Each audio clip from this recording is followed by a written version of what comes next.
Have you ever witnessed a father and a stepmother corner their own daughter at a high society corporate gala in front of 300 elite guests? No, I didn't think so. So close your eyes for a second and imagine this. You are standing in the middle of the grand ballroom at the Ritz-Carlton. The air is suffocatingly thick with the scent of expensive French perfume, thousands of imported white lilies, and the distinct heavy aura of old money. Around you stands the absolute apex of Boston's elite: federal judges, city developers, powerful tech investors, and politicians. These were the exact people my family had spent 3 decades of their lives trying to impress, desperately building a flawless public image. And right there on the main stage, under the blinding flash of crystal chandeliers, my stepmother, Evelyn, slips a thick stack of legal documents into my hands. Her smile is perfectly rehearsed, camera-ready, and sharp as a razor. In front of everyone, she speaks into the microphone, demanding that I sign over my entire luxury eco-resort network, a multi-million-dollar business that I built completely from scratch with my own sweat and tears, as a voluntary corporate gift to bail out my reckless stepbrother's failed investments. When I look her dead in the eye, stand my ground, and calmly say, no, she doesn't back down. The fake, honeyed smile never even leaves her face. Instead, she casually tips the heavy silver goblet of scalding hot coffee she is holding directly onto my chest. The burning liquid seeps through my white silk dress instantly, blistering my skin. The sudden pain makes me gasp, and as I stumble backward, my heel catches on the fabric. I crash into a massive display of champagne flutes, sending hundreds of crystal glasses shattering onto the marble floor. The entire 300-guest ballroom goes completely, horrifyingly dead silent. My father, Richard, is standing just 2 feet away on that stage. His hands are buried deep in his pockets, his face expressionless, watching his daughter burn and bleed with cold, unbothered indifference. They expected me to cry. They expected me to crumble under the weight of public humiliation, to apologize for making a scene, and to sign those papers just to escape the stares. That was the script they had written for me. That was how I had surrendered to them my entire life. But not tonight. Tonight, I didn't shed a single tear. I didn't scream. I slowly stood up, wiped the dark, steaming coffee stain from my collarbone, held my head high, and walked past the whispering crowd straight out of those gilded double doors. I stepped into the freezing winter air, took a deep breath, and made one single phone call. Exactly 1 hour later, a man accompanied by an unexpected legendary guest walked right back into that reception. When my stepmother saw who was standing at the entrance, the champagne glass she was holding slipped from her fingers and smashed against the ground. The very person she had spent 4 years telling the world was senile, locked away, and completely incompetent had just arrived with a team of federal auditors, an elite legal counsel, and proof of every single dirty secret my parents had been hiding for years. But before I tell you how that night ended, and how their perfect world collapsed in front of the cameras, let me take you back 3 years to where this twisted story of family betrayal actually began. It was a rainy Tuesday evening in November 2023. I was sitting at the drafting table in my small, drafty studio apartment in South Boston, eating cold takeout and meticulously reviewing the architectural blueprints for a new cabin site. The rain was drumming hard against the glass, and I was exhausted but happy. My mother had passed away when I was just 20 years old. She didn't leave me a massive inheritance, a trust fund, or real estate. All she left me was her old handwritten travel journals and a deep, unshakable love for architecture and the natural world. My father, Richard Harrison, didn't even wait a full year after her funeral to remarry. Enter Evelyn. She was a wealthy, fiercely ambitious social climber who brought along her son, Julian, a charming, manipulative enabler of every expensive vice Boston's underground gambling and luxury car scene had to offer. Almost overnight, I became the official black sheep of the Harrison family. They moved into a spectacular $5 million historic mansion in Beacon Hill, completely funded by the generational legacy of my grandfather's logistics empire. Julian, despite dropping out of 2 different colleges, was immediately handed a vice president title at the family firm and a brand new Porsche. Meanwhile, my business, Haven and Pines, a network of beautifully designed high-end eco-resorts, was constantly mocked. Evelyn called it my little cabin cleaning hobby at family dinners.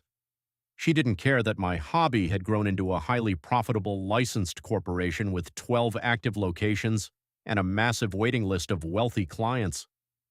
To the Harrisons, if a business didn't involve a corporate law degree or insider trading, it wasn't real work. But on that November evening, my phone screen lit up with a number I hadn't seen in months: Oak Ridge Senior Living.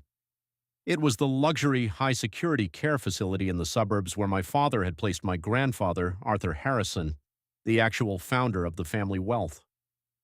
"Paige, sweetheart," my grandfather's voice came through the line. It wasn't the confused, frail voice my father always described to the extended family. It was steady, sharp, and laced with the steel of a man who used to run a multi-million-dollar empire. "I need you to listen to me very carefully, and do not mention this call to your father." My grandfather had been isolated at Oak Ridge for over 2 years. My father claimed his dementia was worsening and restricted his visitors, allowing only family members on an approved list. For some reason, because they viewed me as harmless and irrelevant, they forgot to remove me from that list. Every Sunday for 2 years, I was the only one who drove out to see him. I brought him his favorite historical biographies and played chess with him. My father sent corporate Christmas cards. Julian sent nothing at all. "They are panicking, Paige," Grandfather Arthur whispered. "Julian has made a catastrophic mistake with the company's offshore investments. They've lost nearly $4 million of client capital. The regulators are circling. Your father is desperate. And when Richard gets desperate, he steals from the people who trust him." "Grandman, what do you mean?" I asked, my heart dropping. "He tried to make me sign a power of attorney update last week," Arthur said coldly. "He thinks my mind is gone. He doesn't realize I still have friends in the banking sector who look out for me. They are going to come after your business next, Page. Haven and Pines is clean, liquid, and highly valued. They will try to absorb it to cover Julian's fraud. You must protect your corporate registry." That was the understatement of the century. By January 2026, the temperature in my family had dropped to absolute zero. The rumors began. I started hearing from former clients and local suppliers that Evelyn was telling people I had stolen startup capital from the family estate to fund my eco-resorts. "It's so tragic," Evelyn was overheard saying at a charity luncheon.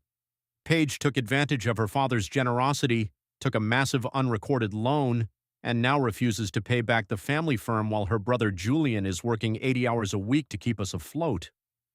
She was painting me as a thief, a parasite who had exploited the family name for personal profit." I stayed quiet.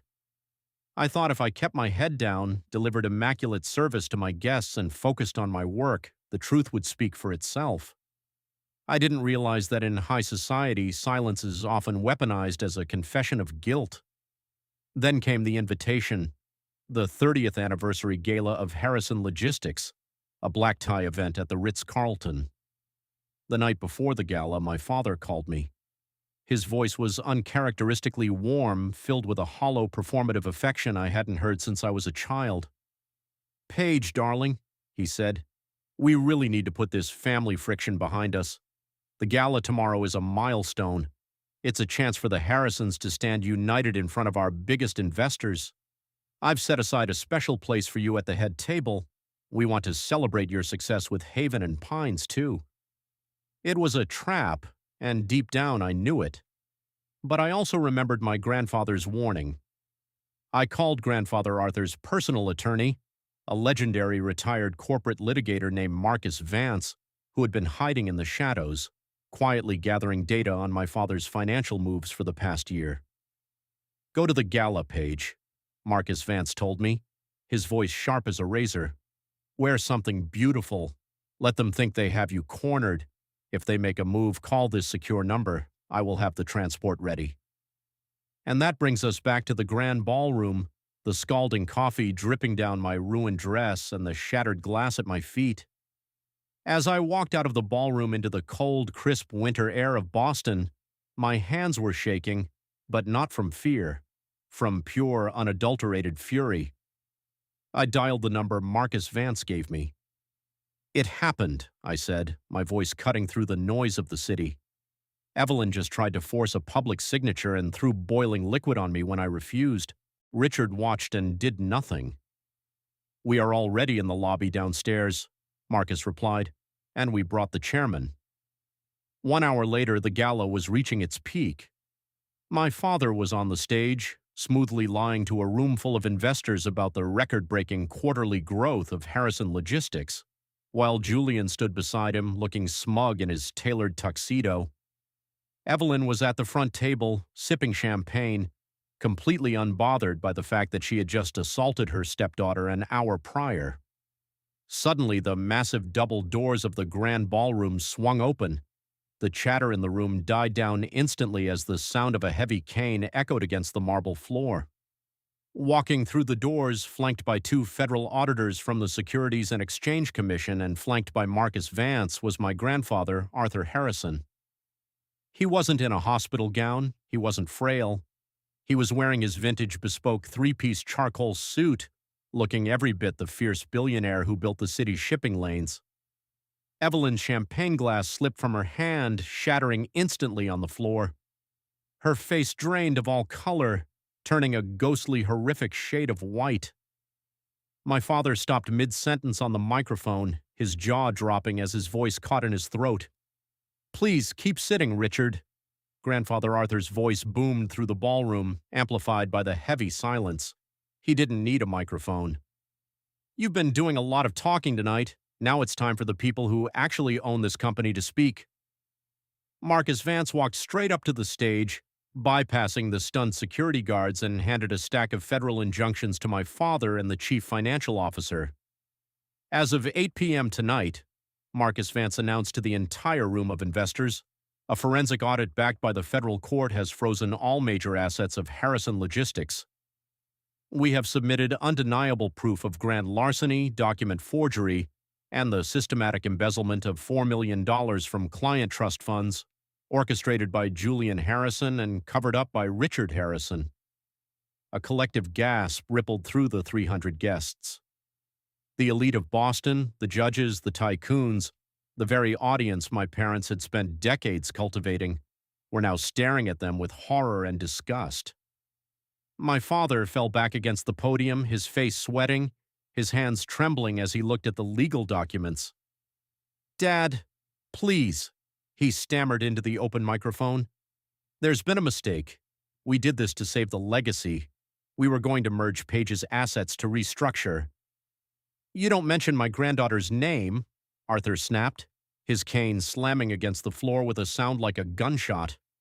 "You isolated me in a home, told the world I was dying, and used my forged signature to fund your stepson's pathetic failures.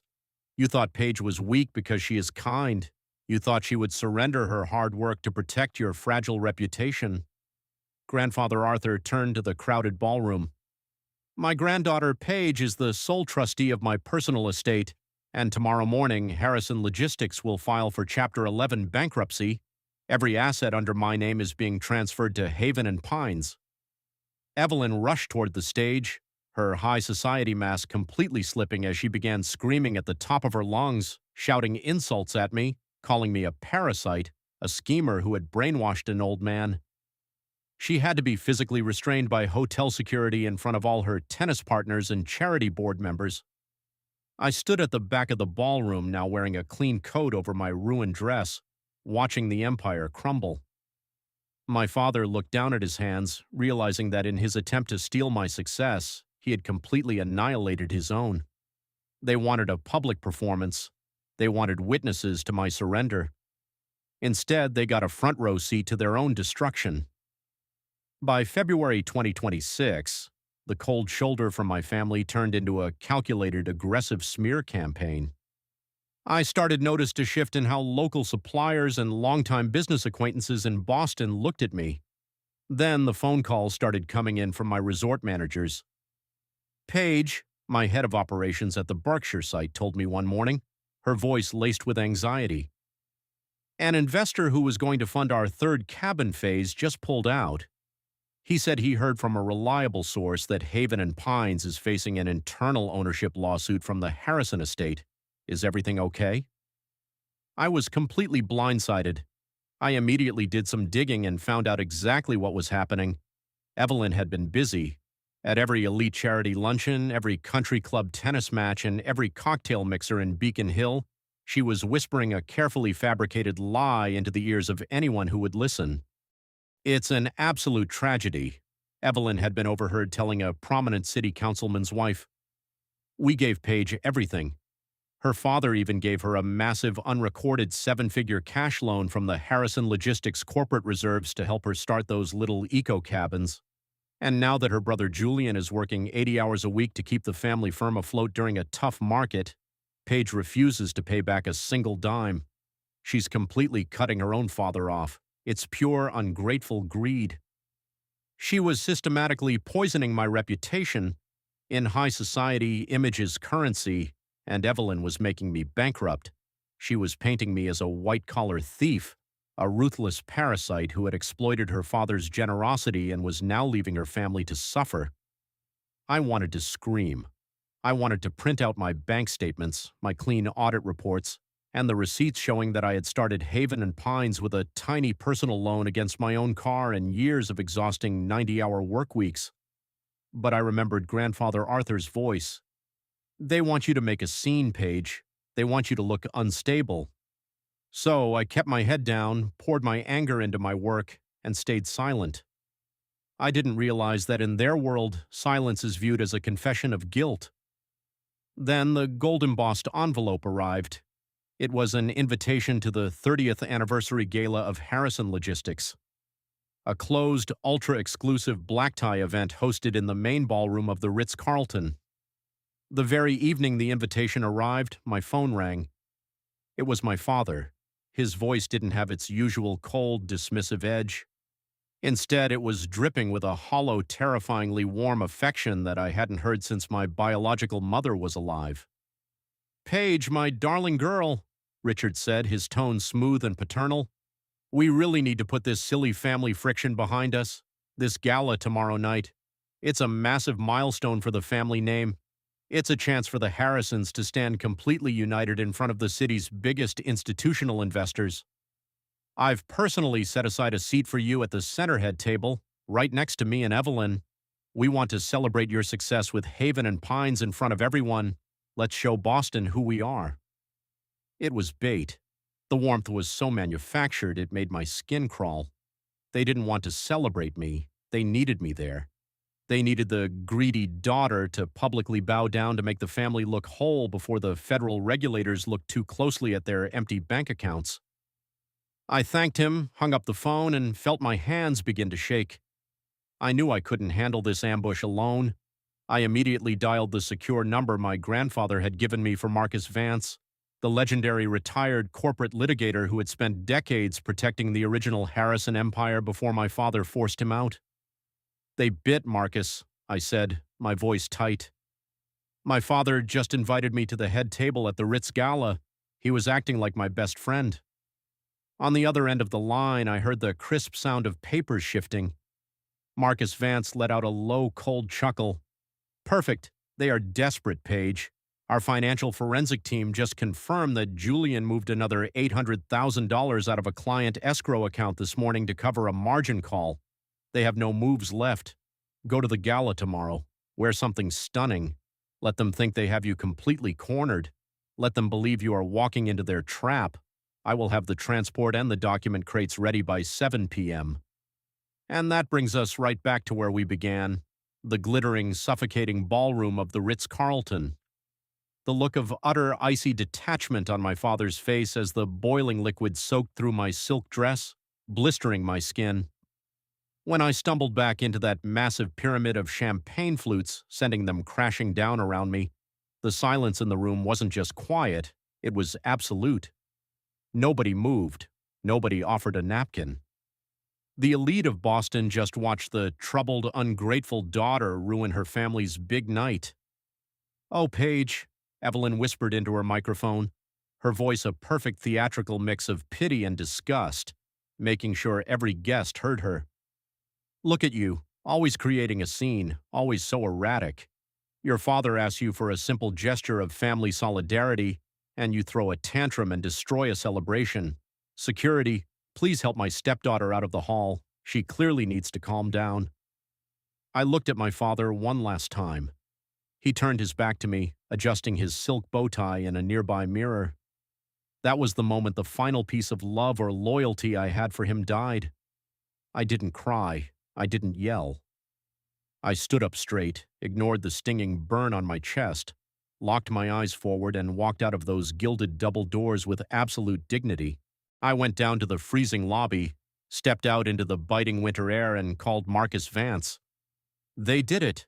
Evelyn publicly assaulted me on stage, and Richard just stood there. Bring him out, now. We are turning the corner onto Arlington Street right now, Paige, Marcus replied. Hold your ground.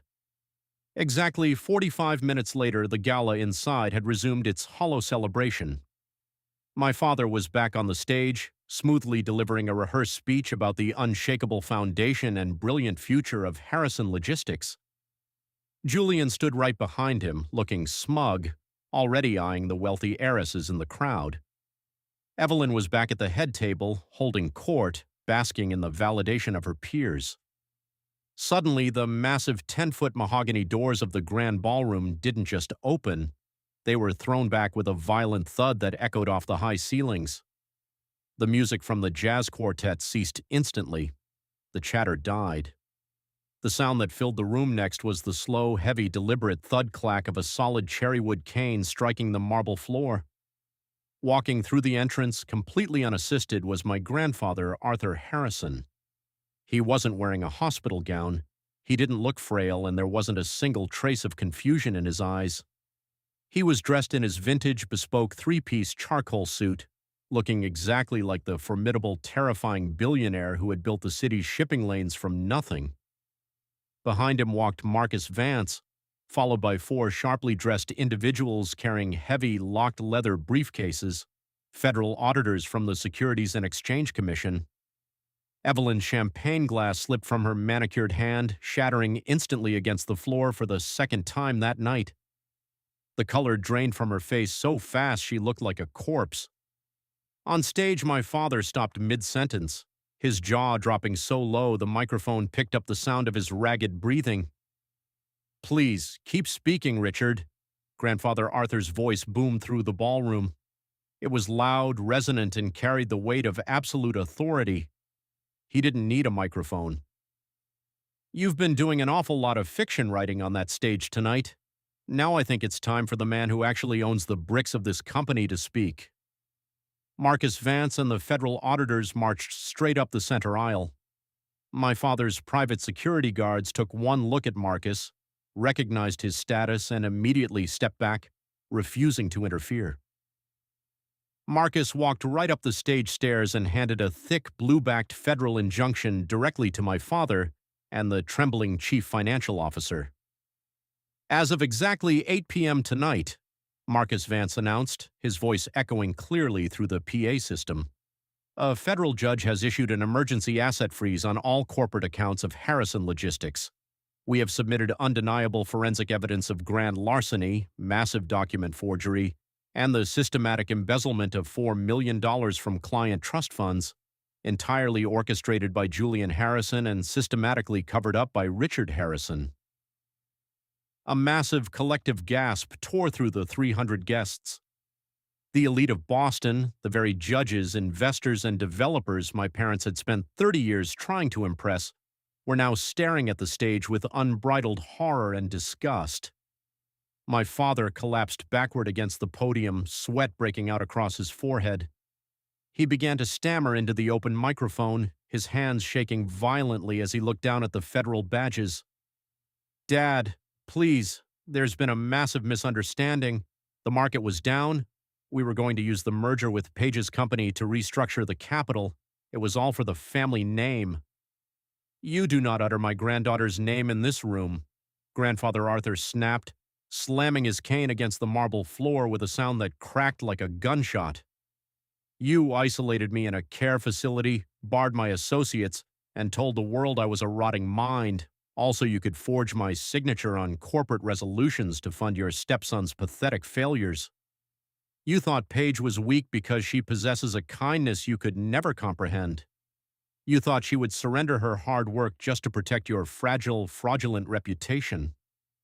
Grandfather Arthur turned his back on my father and faced the stunned crowd of investors.